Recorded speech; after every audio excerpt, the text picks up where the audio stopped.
Iran now warning of retaliation if the U.S. breaches the nuclear deal as President-elect Donald Trump vows to unwind the deal. President Obama said to be encouraging new business ties with Iran to make it more difficult to scrap the deal. Sabrina, we had this letter come out from Paul Ryan essentially demanding that the president request that the administration take no further actions to bolster the international investment in Iran. But at the same time, the president is trying to get more businesses involved in Iran, so to make it more difficult for Donald Trump to tear up the deal. What do you think?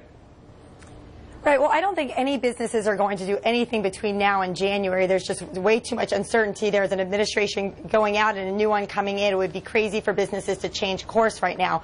I do think that there are a lot of people, both Republicans and Democrats, urging President-elect Trump to slow roll things, to be very cautious in his actions in Iran. And I think that that's something that the country is going to stand behind. And Austin, meanwhile, the country's getting awful fed up with the way Iran's been dealing with all this. We had this announcement from the Iranian Supreme Leader Khamenei saying the current U.S. government has breached the nuclear deal on many occasions. Now, for them to tell us that we're breaching the deal is ridiculous after they've done it a number of times. Yeah, look, I'm not the biggest fan of the Iranian regime, that's for sure. I do know that if you look at several of the most outspoken critics of the deal when it was signed, the Israeli security establishment, Saudi Arabia, some of the leading Republicans, though a lot of those groups are now telling incoming President Donald Trump, don't just rip up the deal, please go slowly and be more judicious about it. Don't just keep threatening to throw it out, because there are aspects of it that are working. But, Steve, the Iranian belligerence towards us, time after time, even after the deal was signed, is sort of making Donald Trump say, let's tear the damn thing up. That's right, and Congress never really approved this, David. It was never put to the Senate as a treaty. It had this perverse thing where you had to get two-thirds vote against the thing to stop the thing. That is unconstitutional. And the Iranians have been violating the agreement, even off agreement. They once said they would put back their missile program. They're going full bore with that. So the next time they touch one of our sailors or our ships, we should go full bore. And in terms of sanctions, David, even if others don't go along, they want access to our market. They want access to the international banking system. We got a lot of leverage. Time to start using it. We do have leverage, but John, the House of Representatives already has reauthorized the Iranian Sanctions Act. Of course, it has to be signed by the president. This president won't sign it, but maybe the next one will, should he?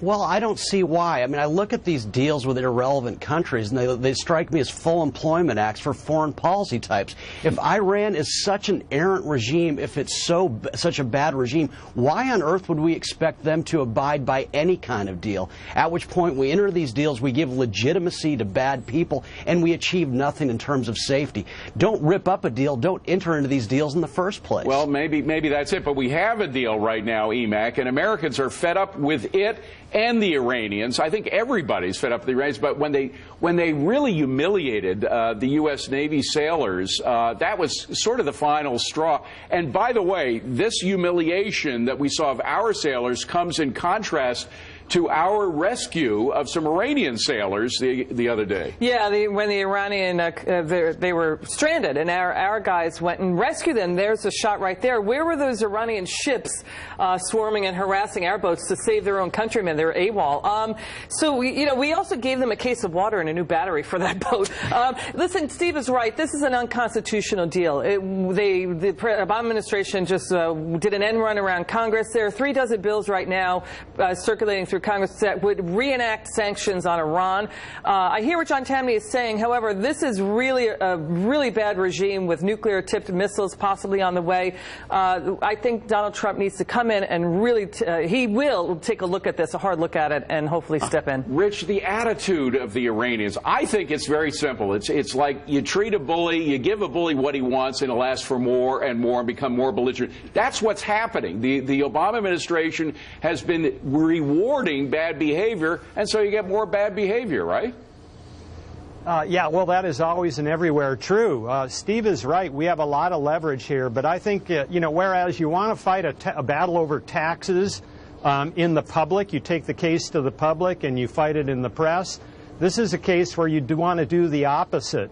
You know, you want to be quietly strong, you want to work the back channels, and you back it up with action. Okay, gang, that's it for this segment.